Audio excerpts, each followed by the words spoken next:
Welcome to the Sealed Archive.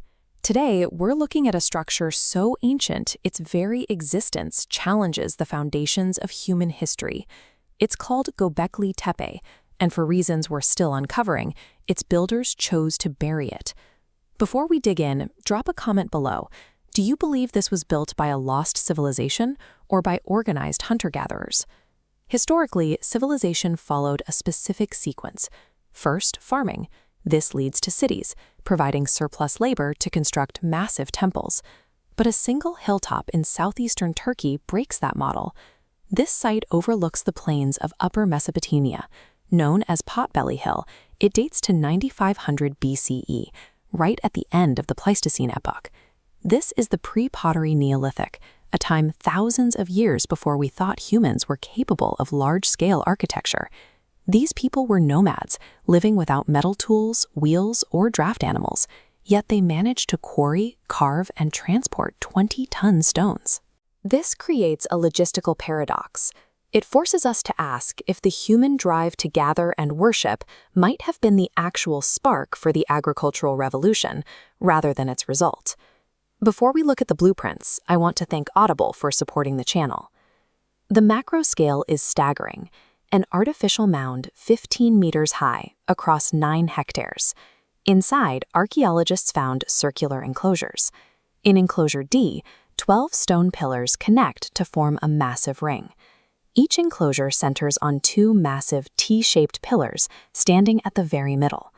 Constructing these required high-quality crystalline limestone and massive quantities of clay mortar. Remember, this engineering feat was achieved 6,000 years before the wheel. Looking at the excavation today, you see the reality of that organization. These aren't temporary camps, they are monumental structures. This level of architectural precision suggests a stationary society with specialized labor. It directly contradicts the image of the roaming, small-scale hunter-gatherer. Intricate low-relief carvings decorate these pillars, covering the stone in prehistoric imagery. Curiously, the builders chose not to depict the game animals they hunted for food, like gazelles.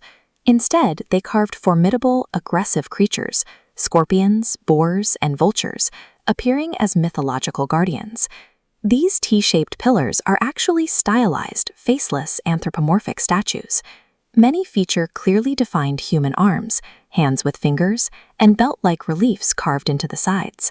Feeding the workforce required for this scale of stone carving created an immense logistical demand.